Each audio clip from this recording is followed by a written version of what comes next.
नमस्कार दोस्तों। जरा कल्पना कीजिए, हल्दी घाटी का रण क्षेत्र, चारों तरफ उड़ती धूल, तलवारों की टक्कर की गूंज और घोड़ों की तेज टापों से कांपती हुई जमीन। इसी मैदान के बीच खड़ा है एक खौफनाक योद्धा, बहलोल खान, अकबर का सबसे भरोसेमंद और सबसे खूंखार अफगान सरदार। उसके घोड़े की चाल में ऐसा रौब जैसे पूरा मैदान उसी का हो।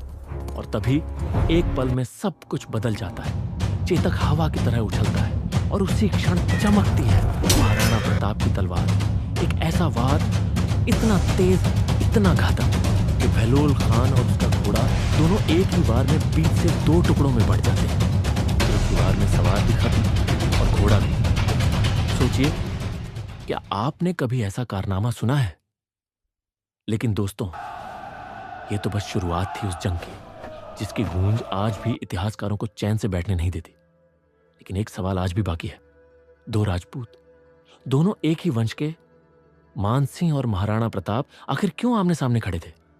मानसिंह आमबेर का राजा, महाराणा प्रताप मेवाड़ के स्वाभिमान। खून एक, वंश एक। फिर यह खूनी टकराव क्यों? क्या भाईचारे का मतलब सिर्फ रिश्ता था या सिद्धांत भी? क्या मानसिंह ने सही किया अकबर का साथ देकर, या प्रताप सही थे जो अकेले लड़ने को तैयार हो गए? आज भी इतिहास में यह सवाल गूंजता है। क्या हल्दी घाटी में राजपूतों का आपसी खून मजबूरी था या विश्वासघात? सोचिए, अगर दोनों एक ही झंडे के नीचे होते तो क्या मुगलों का इतिहास बदल जाता?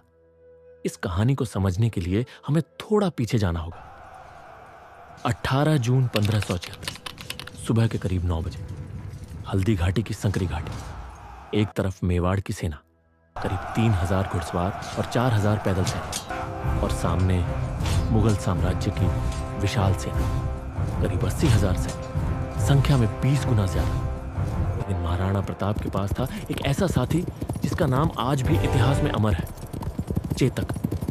वो घोड़ा जो पहाड़ चढ़ सकता था और मौत से भी तेज दौड़ सकता था। लेकिन एक और सवाल है जो हर इतिहास प्रेमी के मन में उठता है। अकबर खुद मैदान में क्यों नहीं उतरा? वो फतेहपुर सीकरी में बैठा रहा और अपने सेनापतियों को भेजता रहा। मानसिंह को भेजा, आसफ खान को भेजा, बहलोल खान को भेजा, लेकिन खुद क्यों नहीं आया? क्या उसे डर था, या फिर यह उसकी चालाकी थी?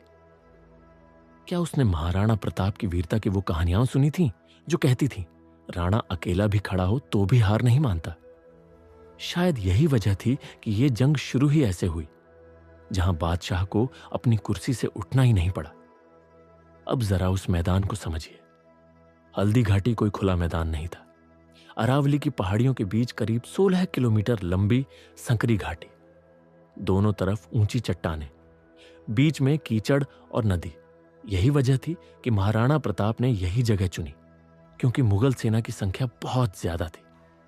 खुला मैदान होता तो घुड़सवार सेना सब कुचल देती, लेकिन यहां घोड़े दौड़ाने की जगह ही नहीं थी। रणनीति साफ थी, घात लगाओ और हर मोड़ पर हमला करो। सुबह के 9 बजे पहला हमला हुआ। प्रताप आगे थे, उनके पीछे थे उनके भाई शक्ति सिंह, और दूसरी तरफ मानसिंह, सोने के कवच में एक विशाल हाथी पर सवार, और उसके पीछे बहलोल खान। फिर वही पल आया जिससे हमारी कहानी शुरू हुई। बहलोल खान सीधे प्रताप की तरफ बढ़ा, घोड़ा दौड़ा, भाला सीधा प्रताप के सीने की तरफ। लेकिन चेतक बिजली की तरह उछला, एक छलांग, और अगले ही पल प्रताप की तलवार चमकी। एक वार और बहलोल खान खत्म। इतना भयानक वार कि उसका घोड़ा भी बीच से कट गया। कुछ पल के लिए पूरा मैदान सन्नाटे में डूब गया। लेकिन जंग अभी खत्म नहीं हुई थी। अब सामने था मानसिंह, एक विशाल हाथी पर सवार। प्रताप ने चेतक को आगे बढ़ाया। चेतक ने हाथी पर छलांग लगाई। प्रताप का भाला सीधा हाथी के माथे में घुसा। हाथी बेकाबू हो गया। मानसिंह ने किसी तरह अपनी जान बचाई। इतिहास कहता है उस पल मानसिंह पीछे हट गया। क्या वो डर गया था, या उसने समझ लिया था कि प्रताप को रोकना आसान नहीं? जंग आगे बढ़ती रही। तोपें गरजी, बंदूकें चली, और धीरे धीरे संख्या का फर्क दिखाई देने लगा। प्रताप की सेना के 1600 से ज्यादा योद्धा युद्ध भूमि में गिर चुके थे, लेकिन भील योद्धा जंगल के शेरों की तरह लड़ रहे थे। हर तीर एक मुगल सैनिक को गिरा रहा था। लेकिन आखिरकार संख्या भारी पड़ने लगी। दोपहर के करीब 1 बजे प्रताप ने पीछे हटने का फैसला किया। हार नहीं, ये जिंदा रहने की रणनीति थी। चेतक ने प्रताप को लेकर घाटी पार की, पीछे मुगल सेना, और तभी हुआ वो पल जो इतिहास बन गया। चेतक ने एक ही छलांग में करीब 26 फुट चौड़ी नदी पार कर दी, लेकिन उस छलांग में उसकी टांग टूट गई। प्रताप उतर गए। उन्होंने अपने साथी को देखा और कहा, मेरे दोस्त, तूने अपना धर्म निभा दिया।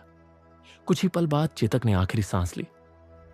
आज भी हल्दी घाटी में उसकी समाधि है। दोस्तों, ये जंग सिर्फ तलवारों की नहीं थी, ये जंग थी स्वाभिमान की। और यही वजह है कि हल्दी घाटी का युद्ध आज भी इतिहास में जिंदा है। क्योंकि सच ये है, महाराणा प्रताप कभी झुके नहीं, और यही कारण है कि उनका नाम आज भी सम्मान से लिया जाता है। क्योंकि इतिहास हमें यही सिखाता है, जंग हमेशा संख्या से नहीं, इरादों से जीती जाती है।